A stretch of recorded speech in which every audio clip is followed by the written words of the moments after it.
I always think today, were it not for stories, we would have no imagination to lead our lives. Society and civilization would not have progressed if it weren't for the imagination of people who are not us. And I always think, what are we not imagining? What are we not allowing ourselves to imagine? Our deepest fear is that we are powerful beyond measure. I will live every day as if there were a microphone tucked under my tongue. It's great to get in the game, but don't get in the game till you understand the rules till you're an insider. Your life changes when you begin having a different conversation in your head. What we need to do in radically deep problems is propose radically visionary solutions. Because the people who are crazy enough to think they can change the world are the ones who do. Greetings everyone, my name is Julie Masters and you are listening to another episode of Inside Influence, in which I delve into the minds of some of the world's most fascinating influencers or experts in influence to get to the bottom of what it really takes to own your voice and then amplify it to drive an industry, a conversation, a movement, or a nation. Now here's today's question. What's in a story? You know, we talk a lot about storytelling on this podcast, but just for a second, I want to explore the word story itself. You know, I like to think about stories as gifts. When I think about them, when I visualize a story in my mind, in that telling our stories that we take a moment from our own experience or from somebody else's experience and we wrap it up, we wrap up this gift the best way we know how, and we hand it to somebody else with a card attached to it. And on that card, it says, let's unwrap this slowly together. I want you to feel my intention. I want you to understand why I'm giving this to you. I want you to experience something that's important to me, something that I hope might become important to you. Please don't throw it away or unwrap it so fast that you miss the layers. Don't open it when you're preoccupied or half paying attention. This is a part of me you now hold in your hands. Treat it with care. Now, obviously, we don't say those words when we give other people our stories, when we tell other people our stories. But somewhere, I believe, that is the communication that we make. That is the heart-based communication that we are making when we are vulnerable enough to offer up the stories that are important to us, that matter to us. That is the preciousness of the stories that we tell. And that is why when we learn how to tell them, how to wrap them the best possible way, the most compelling possible way, they are the greatest and most impactful gift that we can give. Which is also why when I came across a book called How to Tell Your Story So the World Listens, I was immediately all in. My guest today is Bobette Buster. Bobette is an acclaimed lecturer, award-winning producer, and author whose workshops are sought after by top media companies, including Disney, Pixar, Sony, the BBC, Google, SoulCycle. Her groundbreaking philosophy and process give people the ability to uncover and tell their own stories. Her unique ability to crack into the heart of a story has been transforming the way that individuals, entrepreneurs, and companies tell their stories for well over 2 decades. She has been named, and I love this, as Hollywood's best kept secret by 21st Century Fox Studios. She is also the author of How to Tell Your Story So That the World Listens. In this conversation, we explore why stories are so fundamental to the fabric of our lives, how they act as a map of the wilderness almost, a prescription for courage. Why Pixar, Disney, and other studios spend a whopping $1 billion a year on the quest for unique stories and exactly what they look for. Why she starts every coaching conversation with one question. Tell me a story about yourself that others will never know. And then, wait for it, this is interesting, waits for the third answer. Not the first, not the second, the third. The difference between story receiving and storytelling, and why being heard is so close to being loved, it is almost indistinguishable. My new favorite quote. How to hold space for the stories of the people in our lives and communities. A rare art, and it is a far too rare art, which asks us to be both fiercely gentle and also gently fierce. Finally, the ripple effect of the ordinary, why the most powerful stories we own are so often overlooked, and how to trust in the power of your own experience. A loving warning here, there is mention in this episode of Nazi death camps. I will leave it up to you whose ears are listening and how you take care of yourself. For me, as usual, this didn't turn out to be the conversation that I was intending to have. I had prepared for an interview around the words of storytelling. You know, a mistake which, to be honest, I should know better by now. Instead, as always, this conversation went exactly where it needed to go. And that was as a reminder to me about the sacredness, rather than just the strategy, of our use of storytelling as influencers. The power of stories to heal, to connect, and to communicate truths that cannot take or survive any other form. It made me reconsider how I receive and hold space for the stories of the people in my own life, and where, in many cases, I fail to do so. How I treat the gift of their stories, and whether I rush through or stop and unwrap with care. You know, I heard a quote today that said, "Justice is how we love in public." And maybe story receiving is what happens before we open that front door. Either way, I intend to get a whole lot better at it. For those of you looking to take your journey and influence to the next level right now, do not forget to jump onto my website or the show notes and download the latest version of my ebook, The Influencer Code. It covers the 7 areas and the 7 core questions that I have found hands down to be the most useful when it comes to rapidly increasing your own level of influence. Just pop in your email address and it will be in your inbox in the time it takes to pull a Christmas cracker. My newsletter, Influence Insider, also gives you 1 bite-sized tool, strategy, or mindset shift per week, all on the topic of building a more influential life. Once again, hop onto my website, juliemasters.com, to become an insider. For now, grab whatever caffeinated beverage you are into at the moment, or just plug in and hit the road, safely of course, and enjoy the wisdom, the hard-won wisdom of the incredible Bobette Buster.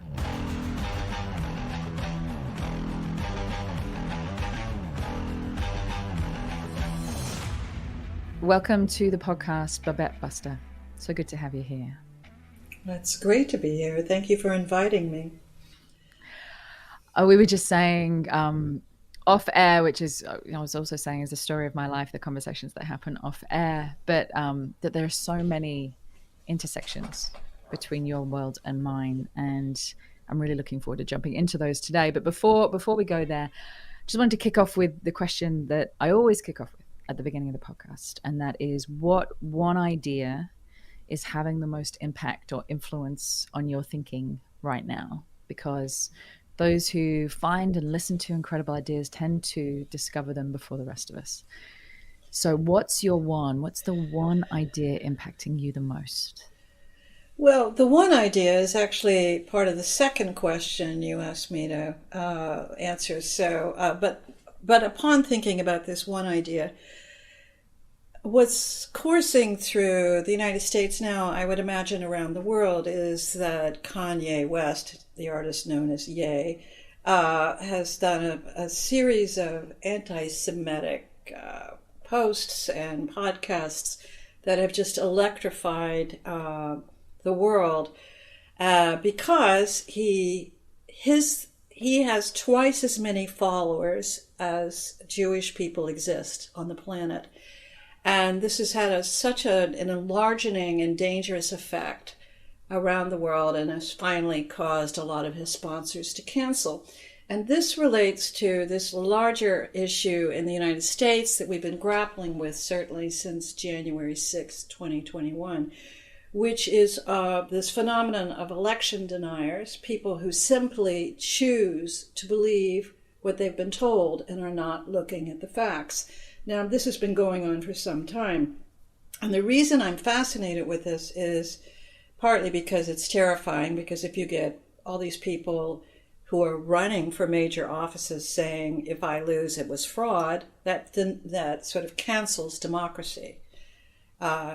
And But it relates back to a recent study I did of Dietrich Bonhoeffer, the great theologian in World War II, who's German. And he chose to leave his position at Union Theological Seminary in New York City and return to Nazi Germany on the very last boat, a cattle boat, with the last place he could get there, because he said he could not be in his own country as he was watching what was happening with the rise of the Third Reich. And he joined a plot with his brother and brother-in-law to assassinate Hitler. And they were arrested. Their various attempts failed, and they were arrested in 1943. And in his 18 months in prison, he began to really ponder what had happened to the great nation that he loved so much of Germany, nation of great thinkers and poets and scientists. And he could only conclude that there is an issue of what he called the theory of stupidity. And he analyzed it this way. He said, intelligent people can become stupid. It's a choice. And people you might think lower of in intelligence can be highly moral. And so he was examining what is the problem of groups of people who become stupid, and they become an echo chamber amongst themselves. He said they're highly dangerous. They usually follow an authoritarian leader. And it's not something you're born with. It's a trait of agreement with a crowd, with a group. So it's sociological. And he said they're dangerous because they will attack you. You cannot reason with them. And it causes the crowd to become cowards and crooks and criminals, and they don't care. And he said the only thing you can hope for in dealing with people who take on this persona, because they will just recite back to you buzzwords and slogans and mantras. There's like this dense wall that you cannot speak to. He said the only thing you can hope for is an internal awakening. And so what I've thought about as we have become so polarized now in these sort of dangerous waters that are so much like what happened in the mid-20th century is I think, well, do people respond to good people? Like if Nelson Mandela were to arrive on the scene today, would people suddenly do an about face and say, just the sort of the uranium of his goodness radiates so much that I want to be a better person? And I do think that is a fact, that when we are around truly good people, it makes something in us become stronger and larger, and we want to follow them. And so what is called upon us each as individuals is we can't become polarized. We can't bicker with people we don't agree with. That you could get nowhere. So to me, it's a great call right now to address the issue of what is our example in the world, because that's the only way we're going to change things. You know, one of the things that got me into the world that I have been in for the past 20 years is I started studying Nazi Germany at school, and I got into reading books about that era of time. And what drove me through, which is a strange thing for a teenager to be doing, and what drove me through all of it and at a level has driven me since, although it's gone in completely different directions, is this question of what makes a message or a human being or an idea so compelling that it can have that kind of impact. So purely, what is the mechanism of that? What is the structure of that? What is the code of that? And if it can be used over here with such catastrophic effects, can it not be decoded and used somewhere else for the betterment of all? I've spent my entire career studying the story behind the story. Initially, it was just the air I breathed. I was always around great storytellers growing up. In the region I grew up in, the heartland of America, Kentucky, and as the crow flies, from my family farm, which was a Revolutionary War land grant farm, which meant that my forebear fought in the Revolutionary War. As it happens, he fought with George Washington at Valley Forge. But not far in Kentucky was where Abraham Lincoln was born, as well as D.W. Griffith, who was the founder of modern cinema, and Cassius Clay, who became Muhammad Ali. And so it was a region very rich in storytelling, and I would say it was the primary form of entertainment. But what you began to realize is that everybody had a story, everybody had a point of view, and this was a region in the United States where it was brother against brother in the Civil War. There were abolitionists against slaveholders. And out of that came Abraham Lincoln and Muhammad Ali. And in this sort of cauldron, iron sharpening iron in this horrific way, and it was the greatest slaughter still in American history, how many young men died. It was all based on what is equality, what is fair. And we're exactly facing the same arguments today in the United States. And so what I'm compelled by, as you just said, is what is the value of an idea to change the world? And so I've spent my entire career looking at the big ideas. And literally, with when you're developing movies, which is, I live in Hollywood and that's what I was doing for most of my career, was developing movies, is you always say, the first question is, what's the big idea of this film? What are we really talking about? What is the film hanging on? And, a film such as, say, Schindler's List, and here we are back in Nazi Germany, it took Steve Zalian, it was Thomas Keneally, of course, who discovered the story, the great Australian author, and he needed a piece of luggage fixed while he was in Beverly Hills, found himself in the very luggage store owned by the Pfefferbergs, who were saved by Oskar Schindler. And while he was getting his luggage fixed, because he was supposed to be going to the airport to fly home to Sydney, they said, we have a story for you, because they opened his luggage, saw he was a writer. And, writers get that all the time. Somebody wants to sort of corner you and say, I want my story told. He's like, yeah. And they took him in the back of their luggage store, and they had a giant file cabinet with all this correspondence from what the people who were saved by Schindler, they called themselves Schindler's Jews. And they themselves had orchestrated a campaign to get Oskar Schindler named a righteous person in Jerusalem. And then they proceeded to tell Thomas Keneally that this was the story of a good Nazi, which just saying that expression makes your head spin. We cannot think about that as being a possibility. But as he delved into the story, he saw that it was a great story of transformation. And so lo and behold, he, of course, ended up writing the book and got the Booker Prize for it. And it was bought by Universal Studios for Steven Spielberg to direct. And then it took about 10, 12 years before, with multiple screenwriters, before Steve Zalian sort of cracked what the script should be. And here was the big idea of Schindler's List.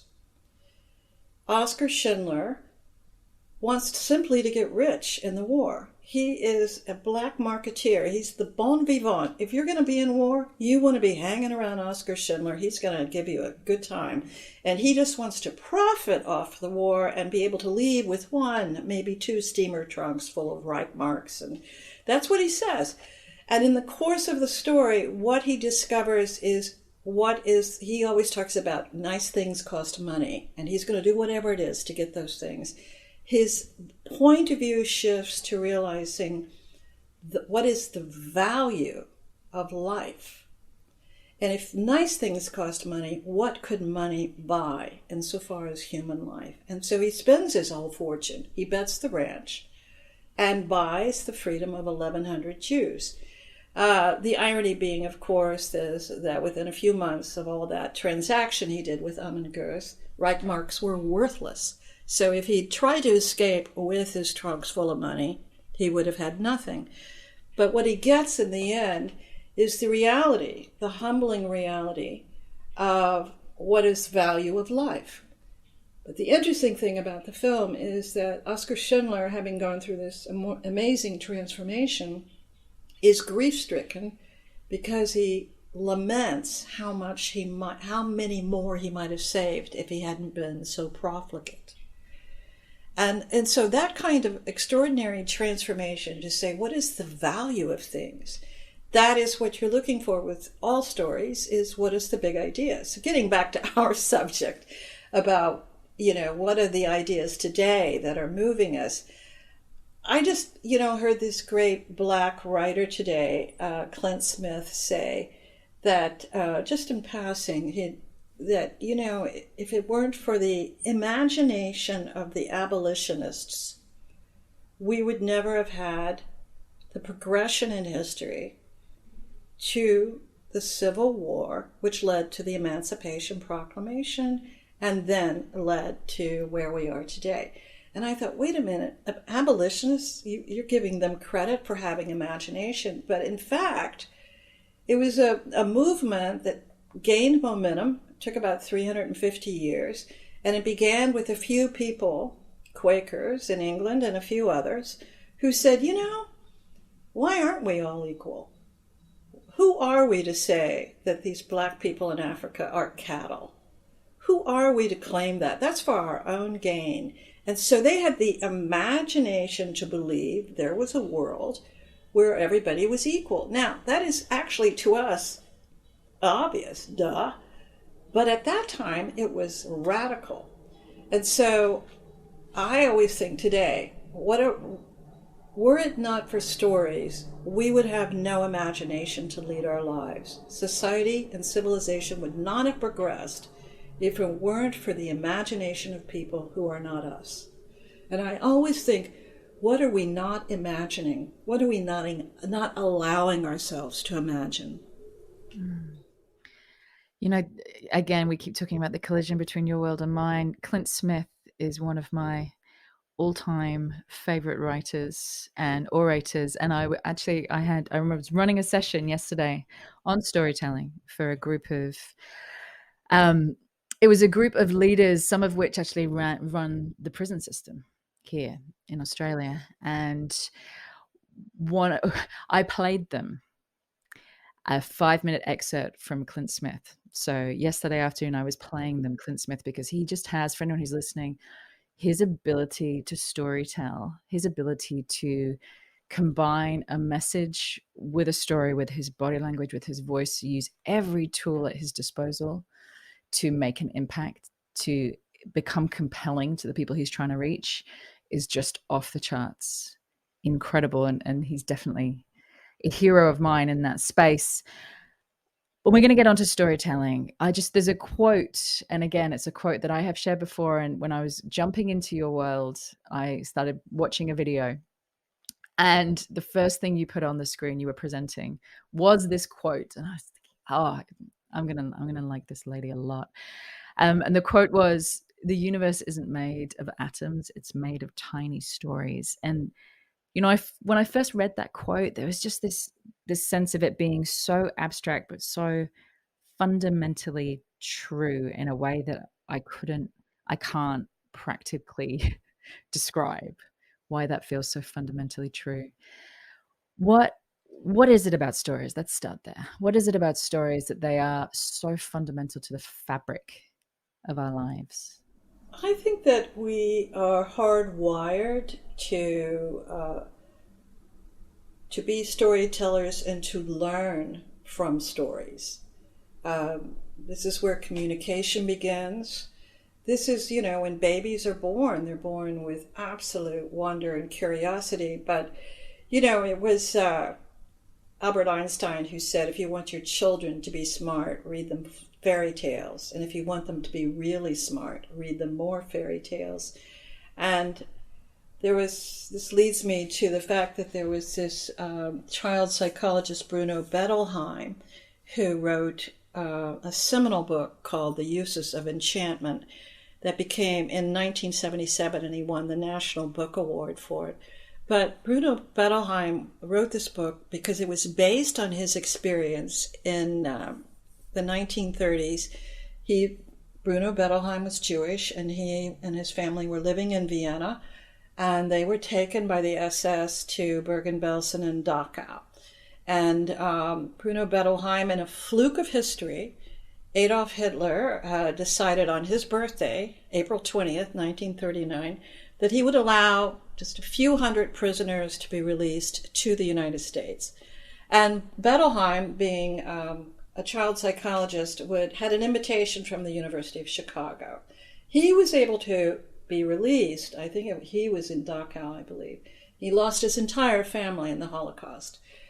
But he said that upon looking back at it through all these decades, from 39 to when he wrote the book 35 years later, he said that he observed that the children in the concentration camp, the death camp, those children who had been read fairy tales, and I mean particularly Brothers Grimm fairy tales, the Grimm ones, not the Disney ones, he said they were prepared for life's inevitable challenges, traumas, setbacks. And that is to say, the Brothers Grimm went around, all of Eastern Europe, to every remote mountain hamlet and valley, and collected the oral history that had been passed down from millennia of folk tales. And there was a commonality and a thread to many of these folk tales.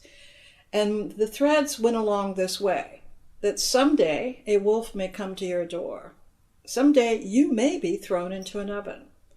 But if you can get out and go through the forest, even if you are alone, just put one foot in front of the other, allies will come alongside and help you. And forces will align and take you through. And you will get through this. And you will live happily ever after. Now, living happily ever after isn't eating bonbons and, never having another care in the world. It is psychologically preparing you for life's inevitable problems. Now, how do you tell children, toddlers, that, when you get to the playground, you're going to be bullied, and that's going to be a bad thing? No, they can't comprehend that. But if you tell them, read the story of the ugly duckling, and the poor ugly duckling was picked on by every other duck in the pond, but one day the duckling flew off, grew up, and became a beautiful swan, and met their mate and lived happily after with one mate. That is preparing a child's psyche to spiritually grow. And I always think that we grow from hearing stories. We grow from the imagination of others. Not only that, that creates a community, especially children with their parents. You're sitting beside them. You are being cuddled as you are read to. And the very important thing is to visualize, not to look at a screen. I mean, that's entertaining. That's a kind of babysitting you want for your kids. But the ability to visualize yourself surviving and then thriving. This is critical to human development. And so many neuroscientific studies have been now about the importance of stories and developing meaning and well-being and resilience. And that's a critical thing in human nature, is how do you survive, first of all, the traumas, the travails we'll all experience. How do you survive the boring times? How do you get through? How do you find meaning? And that is what we have to do with each other, is we tell stories to break down our barriers. So I think fundamentally we can't live without stories. It's as important as breathing and eating and love. You use this beautiful phrase, I've heard you use this phrase, which is that stories are prescriptions for courage. And I don't know if I have heard a more succinct way of describing the role that story plays in our lives, in our children's lives, in our lives societally, in storytelling as leaders. The essence of what story is and the essence of what story does is it gives us usually some form of prescription for courage. Talk to me about, you've you work in story development for Pixar, for Disney. And, I've heard you say that those functions spend over $1 billion a year just in story development, just for looking for the next big story. What are you looking for? We've talked about the role that story plays in our lives. If a story is powerful, what are you looking for? What makes a powerful story for you? All stories frame great stories that you and I cherish, and each one of us have our own favorites, right, that we hold dear. But all stories frame a moment when a person walks through their fear and into the unknown. And that is terrifying to that person. And usually it is a baby step, and you're going in a direction you never planned to go, but it presents itself as a threshold. And you have to make a choice. Are you going to do it or not? And the great stories is you watch someone tremulously choosing to do that one thing they could not do. And once they do, and this is where I really, there are many people who, and religions who talk about this. The Goethe would talk about whatever you can do it. There's boldness and genius in the action. The Kierkegaard talked about the leap of faith, and that idea that once you leap, you grow the wings. But the Japanese have this temple in Kyoto. It was built in like 778. It's huge. It's 13 stories tall, and it's in this gorgeous forest. It's called Kiyomizu. And when you get there, it's still existing, you have to walk up 13 great flights. But before you can walk up these giant wooden staircases, you have to take a sip of water from a sacred spout. And there are 3 spouts, and you have to choose one. One is wealth, second one is health, and the other one is wisdom. And you decide one of those things, and you drink from that spout. And then you walk up these 13 great flights, and then you come to a huge open platform overlooking the forest. And it used to be without a railing. And they would say, at that moment, you stand on the stage, that's what they call this great platform, and you make a conscious choice towards your destiny, and you leap. And in the leaping, you discover who you are. Now, they call this daitansa, which in Japanese actually means jumping off the Kiyomizu stage. But the expression is very important. It is that conscious choice. And unfortunately, some people have literally done it and sort of fallen to their deaths, but they've said a number of people, like they declare that a lot of people actually live to tell the tale. But it's meant to be, of course, a visualization exercise for taking responsibility for your life, your choice alone, and stepping into the unknown. So there are countless stories, movies we love, where we see someone doing that. And that, I believe, activates a courage in us that we never knew before.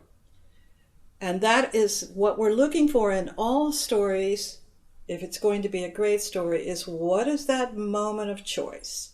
And at first it will seem almost inconsequential, but in the activation of that choice, you watch a person become fully alive and live the life they never knew was possible. You will hear people say, I am living beyond my dreams. I never had the imagination for this. Those are people who have activated that one and made that one small step and discovered a great unknown. And that's what you're looking for in stories. Again, we're coming back to this prescription for courage piece again. And I know you talk a lot about muscle memory, which again is interesting to me because I talk about muscle memory, but from a very different place, which is taking to the stage. When you take to the stage, there's that first kind of 2 to 5 minutes that it takes for your body to settle down, for the adrenaline to leave your system.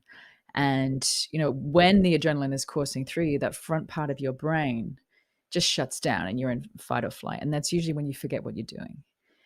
But if you can practice it enough times to make it muscle memory, then you'll move through that first 2 to 5 minutes. Your body will calm down, your brain will come back online. And so if you practice anything, that first 2 to 5 minutes is key, because that's when your brain is pretty much offline in that moment. But you talk about muscle memory at this other place, which is that it's not just by the doing that we develop muscle memory. It's by the listening. We can also, the listening and the visualizing, that we can also develop muscle memory. And I've never heard somebody come at it from that perspective before. Can you talk to what that looks like? Well, you often hear super athletes. These are the gods and goddesses amongst us who already, are gifted and endowed with superior athletic prowess. And you hear them, and they're at the top level of their field, and, they've had all this support from the great coaches and all the money they get from, being on the Wheaties boxes and everything. They have everything going for them. And you will hear them say, I had to learn visualization. I had to imagine, the golfer Jordan Spieth saying, I had to keep imagining the ball going into the hole. I've heard this from great swimmers and Olympic athletes at all levels. They have to take the time. There was a great American diver, Laura Wilkinson, who broke her ankle before the Sydney Olympics. And she should have been just, that would have been it. But her coach said she had such superior visualization skills that he said, just go into the arena, feel the humidity and all the noise and the tension of the crowd, stand by the pool and visualize every nanosecond of the dive. Because she couldn't practice. She had broken her ankle. And she did that. And I remember the cameras coming along saying, there's Laura Wilkinson practicing her thing, and they were sort of making fun of her. And on the day of the dive, they had to build a sock for her to climb up 10 meters. She goes all the way to the top and stands on her hands and walks down to the end of the diving board, and executes this perfect dive.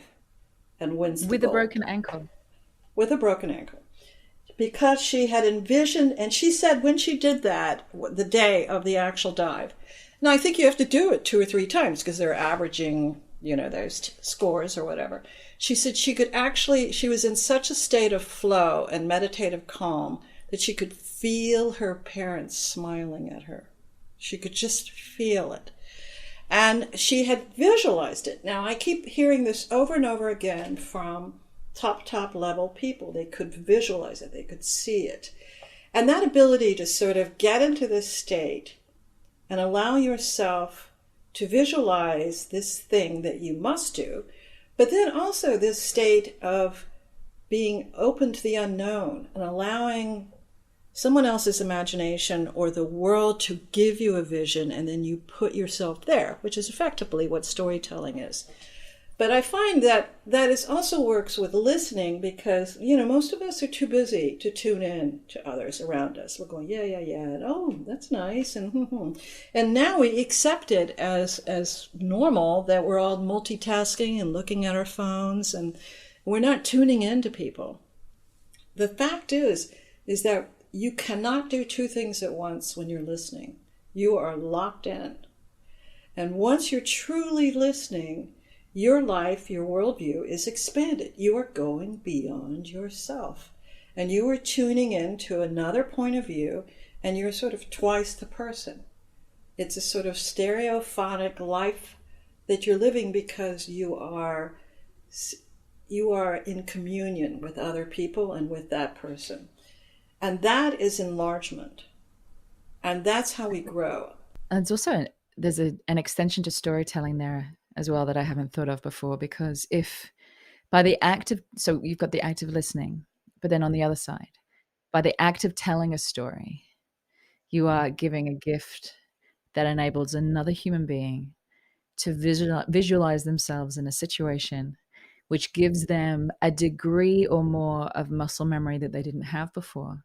That then when they find themselves in a situation to call on that muscle memory, it is there.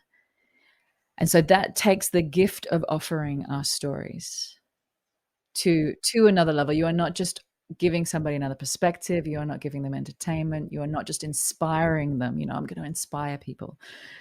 It's not just about inspiring. It's literally, it's a gift to somebody else's life to give them that muscle memory so they can take that onwards. Absolutely. I mean, I've heard time and time again people say, well, there's a movement now, with why aren't there more, women's role models or people of color seen in roles in television and film. And there's that psychological hurdle that if you've never seen someone like you doing it, you believe, oh, it can't be done. I can't do that. Who am I? And so there's that thing, if you can see it, you can be it. So in telling the story, or creating a story that people can suddenly and visualize themselves doing that, then all bets are off. But there's something that has to be triggered in the ability to, each of us need to be triggered to see ourselves doing something, and that happens from being told a story, living in the imagination of others, because none of us have enough imagination to lead our lives. We simply don't. So we need the imagination of others. And there's also something about being listened to. Most of us,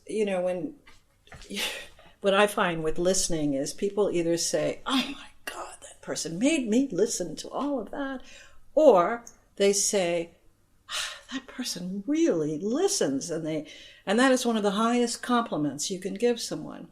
And that sense that someone is tuning into you, truly listening to you, you feel yourself actually traveling in a further place in your psyche and in your own imagination. You feel heard. You feel like there's a wider field out there.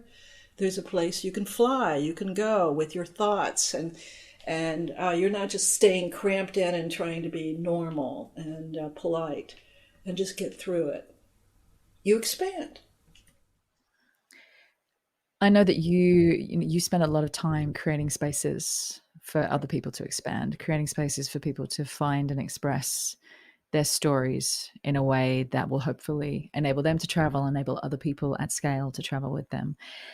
And I've heard you say that it's one of the questions that you ask is tell us a story about yourself that others will never know.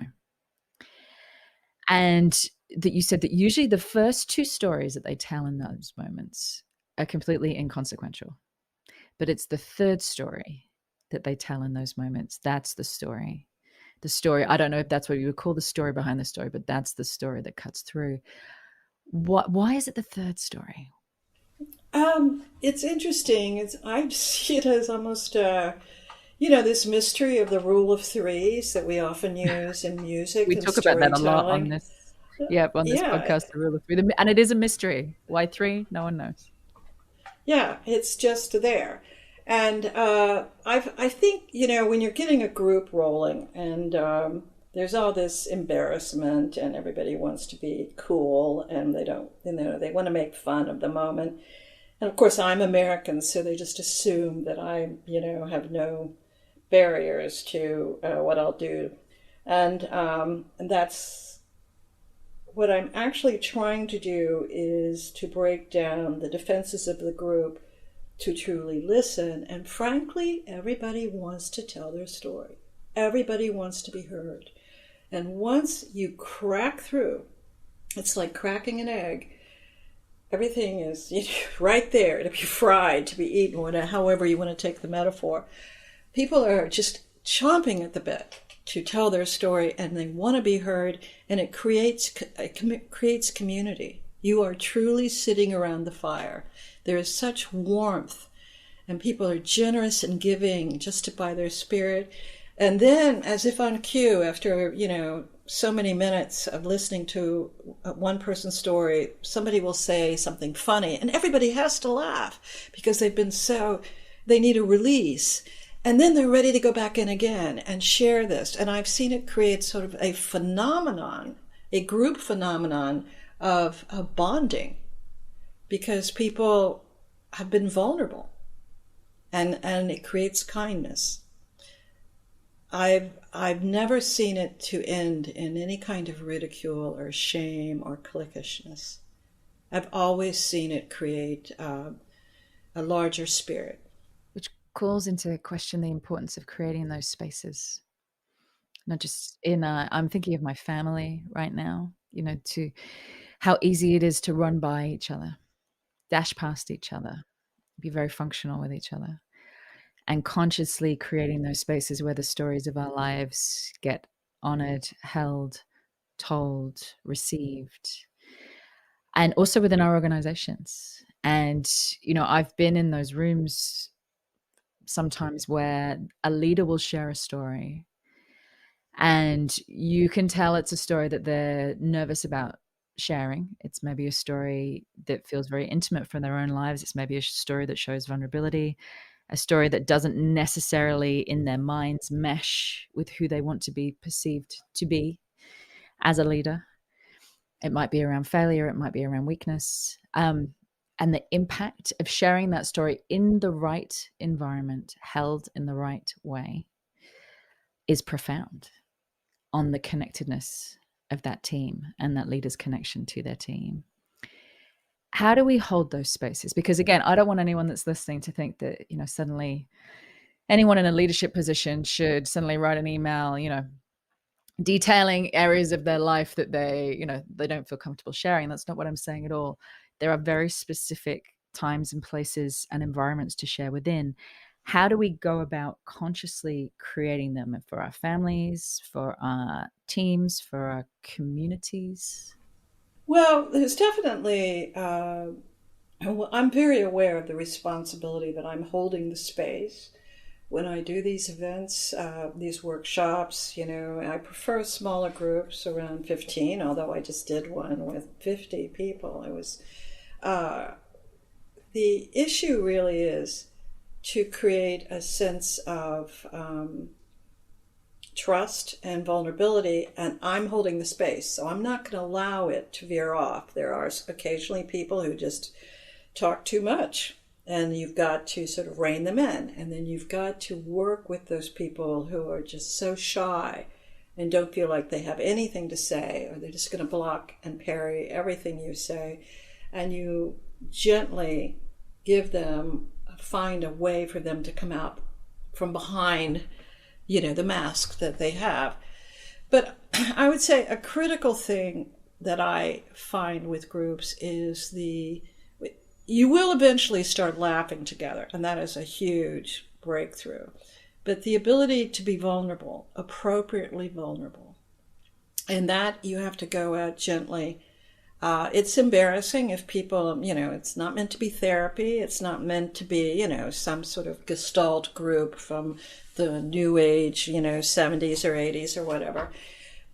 It's being authentic with someone. There have been these neuroscientific studies that, we could begin here with this subject, that I grew up and we had wonderful dinners around the table with all the generations at Thanksgiving and Christmas and Easter, the big holidays, right? And there were very rich times in storytelling, largely because it began gently. Remember that time, and the elders would start talking about what it was like to go through the Depression or, World War II. And it would usually be some offhand comment. Oh, that time we had to do, the house burned down and we barely got, Shirley out of the crib in time. And I wish I'd thought to bring at least her blanket, but I didn't. And it's sort of offhand, but then it leads you to this deeper understanding that the elder generations went through hard times. And something about hearing that gives you a resilience to think, well, if they can do it, I can too. And so there was these professors of neuroscience at Emory University in Georgia who were studying the effect of generations sharing story. And what they discovered is that those children who had listened to the stories of their parents, but particularly their grandparents, had a greater sense of well-being and resilience. literally they could imagine that if their previous generations had gotten through something, and imagine what our grandparents got through and great-grandparents, depression, war, all those things, then they thought, well, I can too. And so this idyllic, it starts off as just a ordinary family gathering, but giving yourself time to listen and stay in the room and not be looking at your iPhones, not be racing off because you're bored, but being together, sharing those things they're just treasures. But it comes from being gently with the group and not racing off to be distracted by, the latest sports on television, or, you're bored to tears, so you've got to check your phone in case someone has texted you. It's being present, being here now. And in my experience growing up, I now value those memories more than anything. You mentioned there holding a gentle space, which again, the language really strikes me. We talk a lot in my world, and I know in your world and in the therapeutic world, about the term holding space. And I think it's just easy to throw that term around without ever really defining it. What does it mean? What does it mean to you to hold space? I think now we have to cherish those intimate moments. Like I was recently talking to a friend of mine who has adopted a 13-year-old boy, comes from a very traumatized family. And he said that the only time he can get this young kid to speak to him is on the ride to school and the ride back. And something about the intimate space of being in the car and the kid and you, the parent, are driving along, so you're not looking at them eye to eye, full force. You're saying, how did it go today? And the child may be in the back seat or maybe beside you. And they go, well, I did this and that, and so said this, and the teacher said that. That is an intimate space. And that my friend who has adopted this 13-year-old said that he looks forward to those moments. And they're short rides, 10, 15 minutes. But that is the only time he can get the 13-year-old kid to open up. And I think in real life, these days, we have to recognize these pockets of time. They may only be 10 minutes or 15 minutes. They're gentle spaces where you're not sitting down and saying, now, tell me who you are, what's going on with you, which always feels forced and embarrassing. But, it's sitting in, the lobby waiting for a doctor's appointment. It's, on your way to go shopping. What's happening? If a person knows that you're available to listen, but it's not going to be confrontational, that it's just a shared life experience, we're going to do something together, they will open up because they can plan on it. But I think we have to consciously safeguard those places, So if your child gets in the car with you, you don't immediately put on music or get on the phone or, talk. Mothers talk, right? It's just one of the beauty of that kind of community. And the story I hear over and over again is the story of exactly what you're saying, creating a gentle, non-confrontational space. And it could look like, there's a friend of mine, it looks like she takes the dog for a walk every day after dinner. And she said, and every single time, some days it doesn't happen, but most days one of the kids will say, I'll come with you. And it's the act of walking side by side, not face to face, not confrontational. It's not about talking because we're here to walk the dog, that they will open up and they will unravel. Another mother I know said, she's quite accomplished in the corporate field. And she's like, look, I don't need to do my own ironing necessarily. She said, I don't love it. It's something that I could outsource from my life if I wanted to. But I will iron on a Sunday for, an hour and a half. I'll stand at the back of the lounge room. Because again, every single time, that non-confrontational space, one of my kids will wander in and just sit down, not necessarily looking at me, and start talking. And that's one of the very few times that I can get them to open up. So, as you said, noticing and then guarding, fiercely guarding those spaces. You've mentioned another beautiful quote, which I wanted to bring in here, which I think I'm hoping I'm going to pronounce this right. David Augsburger said, "Being heard is so close to being loved, it is almost indistinguishable." And I just think that that is so true. I think that I was just reflecting about this woman who was ironing. That was very much my childhood. The women in my family, aunts, grandmothers would iron, and somehow or other, sitting near them as they were about a task, you would suddenly just open up. It was sort of created a hearth. But another task I remember is baking, just doing something for the hell of it. And I know for the guys, my brothers, doing a task that has to be done, mowing the lawn or whatever that might be, or, manly things, whatever they are, It's the doing of something that requires maybe its own closure or appearance of closure, but you can talk at the same time. Something about it's a sacred space, but it's ordinary. And I often reflect on the fact that it's in the ordinary moments, not the extraordinary ones, the ordinary moments, that if you recognize them, that's where it happens. Now, if you get into problems, as we've all had with family dynamics or ourselves, where we say, we have to go to a therapist and we have to work this out, that is a very focused and frightening thing, especially if you're going with, for a lot of people, it's just completely anxiety provoking. But certainly for couples or anybody, a therapy situation is high performance. You are being judged, you feel, or you're having to defend yourself from someone, or you're explaining your position. So what you're seeking to do, really, it's just the gentle side of life. What are the ordinary things that must get done?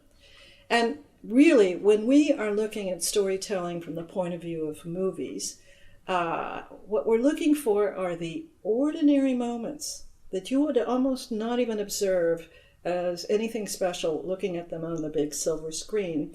But it's in the ordinary moments that a person chooses to do the one thing they have never done, and then it becomes extraordinary. So I think sort of relishing the ordinary moments of life in a whole nother way is extremely important to a life of balance and just tuning in. And a life of connection. We talk about stories being the fabric, stories being the atom, a life of connection to those that we choose to and hope to be connected to. I want to flip our conversation for a moment. We've talked about the receiving of stories now and the importance of receiving stories. And that's really refreshing to me, because a lot of this podcast is often about storytelling. And I love, because there's no point telling stories unless there are people on the planet who are able and willing to receive our stories. But I do want to go into storytelling for just a moment, because you have just the most incredible, rich experience in storytelling at the highest of levels. And I know you have, 10 principles of storytelling that you talk to. And I wanted to go in just to a few of those for anybody out there listening who wants to tell their story, who wants to identify and tell their story at a level that means that they can connect, they can hopefully kick off movements, kick off companies, kick off change, programs of change. How do you go about firstly finding the essence of someone's story? How do you start that process? Well, it's Ralph Waldo Emerson who said that usually within 3 to 5 sentences, getting to know someone, they are actually telling you who they are, what they want to do, and what they're about. And so if you're listening, you're actually listening to this undercurrent of who they want to be or what's on their mind. And so I guess over time, that's what I immediately tune into when I'm with someone. And And what I'm listening to is that element of most of us are, in storytelling, there are like, for cinema, there are these various stages that lead to transformation, cinema being the art form of transformation. And there are 4 stages that humans, all of us, go through. And then the 5th, so those would be, we're born into a world and we think that's the way it is, and why should it be ever anything different? And that could be anything from you're born in, United States or Australia, Western civilization. You want what that world wants, a great house, a great job, education, children, all those things. Or you could be born into the poorest of situations, and what you want is just enough water. The next day you walk to the water hole to possibly, water your garden or wash your clothes or drink for a few days. You are born into a world and that's all you know. And there's a stage in which something happens in which everything is turned upside down. And what is the number one word for the era we're in? Unprecedented. When COVID fell, they kept saying it's unprecedented. When we had this January 6th coup at the United States Capitol, they kept saying it's unprecedented, and then Will Smith slaps Chris Rock and they call it unprecedented, where the world is turned upside down. And that happens to all of us. And it could be a great thing, like when you fall in love, or it could be when you're fired or you're divorced. Your partner says they want a divorce. World is turned upside down. And that is when you start to live. How do you survive that moment of the world being turned upside down? And all of us will go through a wilderness, and that is terrifying.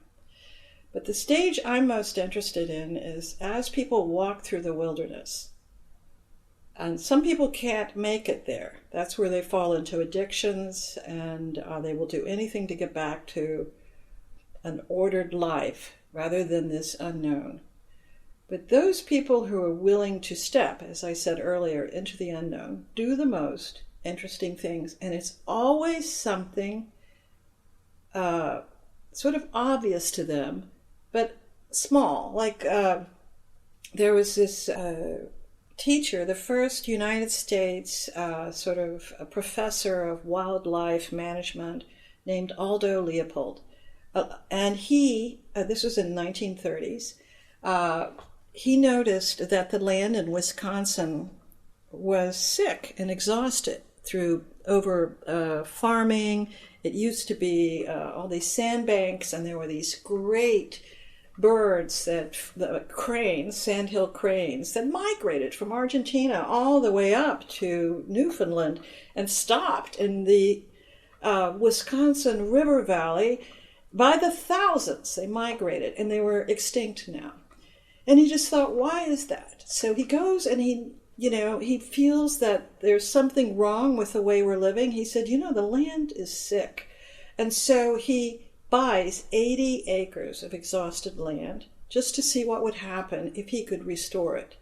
And he and his wife went out every weekend and planted pine trees, trying to restore it to back what the original area ecology was. Ecology wasn't even a word then. They did that for years and years. They planted almost 40,000 of these trees. They also would find like sod, prairie sod, that was healthy sod, and they would cut it in like yard squares and tie it on the roof of their car and take it over and replant it in their field. This went on forever. In 1946, Aldo Leopold was writing a beautiful book of essays that Oxford University Press said that they would publish, and great news. And 2 weeks later, he was out in the fields with his wife and children, planting the pine trees, and some of them were up to his shoulder. A lot of them had died, so they just kept planting them. And all of a sudden, a fire burst out in his neighbor's farm, and he went to help put it out. And he had a heart attack and died. So he never saw the results of what would happen to his farm, but his family kept going. The book was published, had nice, decent publishing, And 20 years later, late 1960s, his wife and children were sitting in that little, it's called the shack. By now, the trees have grown to being over 80 feet high. And the prairie sod has taken over and refilled in all these acres. And all of a sudden, they hear this horn honking in the distance. And the sandhill cranes were coming in by the thousands. And they had been extinct, not seen for decades in this region. And just 2 years later, it was 1970, it was Earth Day, his book was reintroduced, and it became the absolute book for the environmental movement. It's a slender volume, beautiful essays about the importance of coming back to harmony with the environment. And it's had this lasting impact, and it's now sold into the millions. And now hundreds, if not thousands of people flock to this remote farm in Wisconsin just to see the annual migration of these sandhill cranes. Now, I bring this up because his only idea was, what if I bought this exhausted farm and replanted some trees? And the first 5 years, most of them died. They just kept doing this, just planting trees, putting down sod. What if I did this? Simple actions, kind of a fool's, dream. And it turns out to have this rippling effect that is huge. And so what I have done is a study of those kind of advances, all of them in fields that now influence our lives. You talk about big ideas, whether it's civil rights or the environment, climate change, etc., have come from people doing the most obvious and seemingly idiotic thing, but just being consistent. Well, let's just keep doing it. Oh, that failed. Well, let's try again. Let's go this way. And it's like, again, ordinary actions with loving care and consistency and never giving up. And it's had giant rippling repercussions. What I'm taking from what you're saying there is that for me, in listening to that story, there's a moment in time, right? Like for most of us, there's a moment in time where we suddenly decide, no, we're going to do something about this, or no, we're going to do something differently, or no, today is the day that this ends and something new begins. And we don't always know what's going to come next, and we have no idea whether it's going to change our life immensely or it's just going to change the next 24 hours. But there's a moment, and most incredible stories begin at that moment or just before that moment. What are some of the elements, if you think back to the stories that you have read, the stories that you have told, the stories that have impacted you over the years, are there some elements that they have in common? Yeah. I analyze stories all the time, and I do see a pattern. It's this thing I've harped on several times already. It is that do the one thing in front of you that you couldn't have imagined doing before, but there it is. Now, all of us, it falls to all of us in our lives that we will be asked to do things that we couldn't have imagined ourselves doing. Those would be the hard things. But then there are the sort of the still small voice things that niggle at you, and you think, well, why not? Why not that? And suddenly you find yourself going that way. Like the story of Bill W., the founder of AA, which is such a phenomenal movement worldwide, Alcoholics Anonymous. And it's such a sheltering, sort of safe harbor for people who've dealt with alcoholism, and it's a successful program. I think it's the most successful change management program in the world in terms of numbers of people who have successfully passed through it.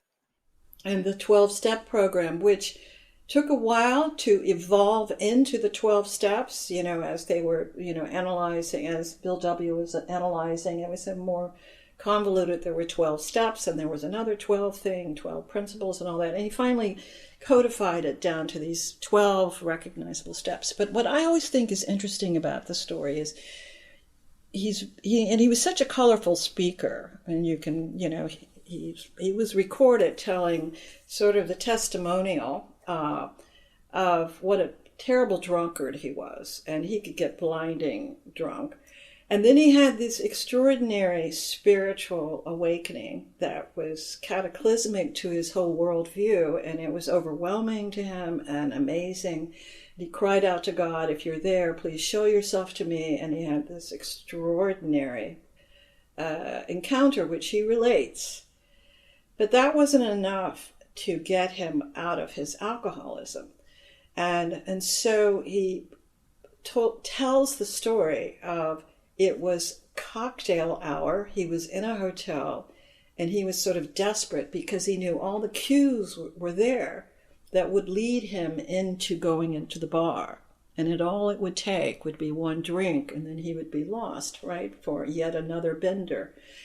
And all of a sudden, one day, he had the idea, it was in Cleveland, and he said, if I could just find one other person who suffers like me, and I could just talk to him. And it needed to be at that hour of vulnerability, cocktail hour. So friends said, oh, well, there's this guy, Bob. Why don't you talk to Bob? So Bob and Bill W. met. And that was the simple thing, the conversation, finding the hour to meet and just be companionable and share their story. And it wasn't necessary, as we know, the whole idea of your, keeping anonymous, and you must honor this sacred space of the two people. But that was an ordinary gesture that we would think, yeah, get together with somebody, talk through, make a friend. But that is actually the glue of AA, that you go to a meeting when you're most vulnerable at that hour, and you share your story, and everybody there is honor-bound to listen and hold the space for you, and not break, the trust and the promise to hold what you've said, sacred. It's such a simple thing. It was a simple action, but in the grand scheme of what it set in motion was everything. That is the foundation. So what I look for in stories is that moment when someone does that ordinary thing they would never have done before that becomes the foundation. And I believe it falls to all of us. It falls to all of us to recognize that moment and take it on, or to tell it. Yes, both. I think it's all about listening to that still small voice, and you think, well, that's just a little thing. Why would I do that? Or I'll do that tomorrow. But that little thing is where the rippling effect happens in your life. What's coming to mind now is a true story of, there was the horrible terrorist attack in Paris. And the terrorists went to 3 venues at once all over Paris one night. And in one instance, they went to a club. I think it's called the Bataclan Club. And they slaughtered 100 people. And a man, Antoine Letieris, I'm probably saying his name wrong, was sitting at home with his 18-month-old child because his wife had wanted to go out that evening to the club with her friends. And he said, sure, I'll babysit. And then he suddenly gets texts, are you okay? He doesn't know why. And then within a short time, his brother calls and says, turn on the news. And he sees that the Bataclan has been attacked and the police are going in. And then is his wife amongst, those victims. And it took almost, I think, 48 hours. And he went with his brother and went to all these hospitals and utter chaos in Paris. And finally, yes, his wife was one of the victims. It was devastating. And he has to go identify her. And so after he's going through all this, and he has his 18-year-old son, and he's dealing with this horrific tragedy and the shock of this whole event, and all that he can think to do is to make a simple post on Facebook. And what he says is, "You shall not have my hate." He says, "I know that's what you want. You want my hate, but you will not have it. I will love, and I will continue to love, and I will teach my son how to love, and we will laugh, and we will enjoy freedom, and we will not give you our hate." And it was such a, it's a post on a Facebook. It's just a way for him to express into the unknown his sorrow, his grief, his rage, and it was very simple. And it was the shot heard round the world. It went viral. It went all over everywhere. He didn't, and here he is alone in his grief, and, his neighbors and family are coming around to help him. But he opens up his mailbox just a few days later, and it's overflowing with people writing him, including a beautiful, elegant letter from a man who simply wrote, "You have given us all courage," because he was setting an example for what to do in the face of terrorism. And it was such an extraordinary portrait to me of that one little thing. He didn't know. And frankly, he said, "I don't want to be a hero. I'm not a hero." People were saying, "What a hero." He said, "No, I'm not a hero." He was doing the one thing he could do that was appropriate. And it had this explosive ripple effect. Empowered people to have a new mentality and attitude about how to face, this growing monster amongst us, terrorism. And so I think about that those simple gestures that are new to us, but they're ordinary. And if we would just act on them, and frankly, it all comes down to the action. What I'm always talking about is it's the one thing you do, and the rest is tenacity. The rest is just following through and putting one step after the other. That's the beginning of courage. That's the beginning to the life well lived. And those are the stories that I hear, or the stories that people are longing to tell, or those are the stories of people who have regrets. If only I had done that one thing, returned that call, done that one gesture. That's why we listen to stories. Usually at the close of this podcast, I would ask, if I gave you a stage and a microphone and one thing, what would you want people to know? And I feel like, but I'm going to let you answer. I feel like you just answered it without me asking, which is a beautiful thing. But I'm going to pose it to you anyway, just in case there's anything else. But for me, that answer is more than I could have hoped for to the question. I think that's what I would say, what I've just said, is and what I hope to impart to the students that I teach around the world, and the stories that I hear that people I'm consulting on, that people want to make into films or whatever, is, life is not about these big heroic episodes, where we took on and fought the great battle and survived all these things.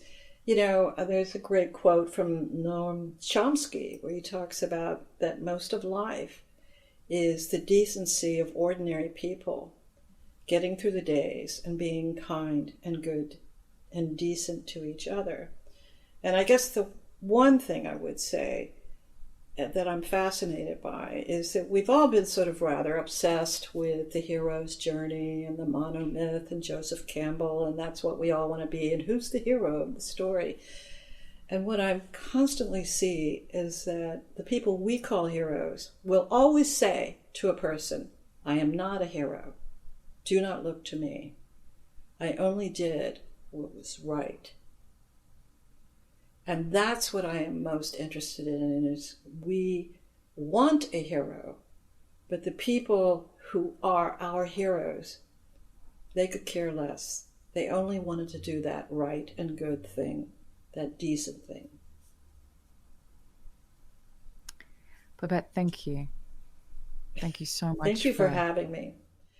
for coming. And, you know, what's been beautiful about this conversation to me, and I find it happens so much with the podcast, and it's always a gift, is, you know, the conversation that, you know, if I come with an agenda, a set of questions is an agenda in a way.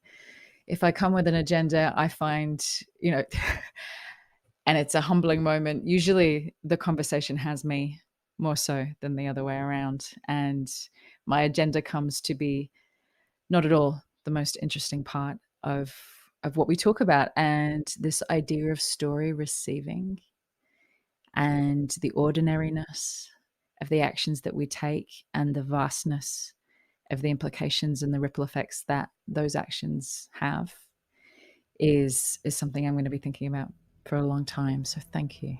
Well, thank you for having me. It's been a great pleasure.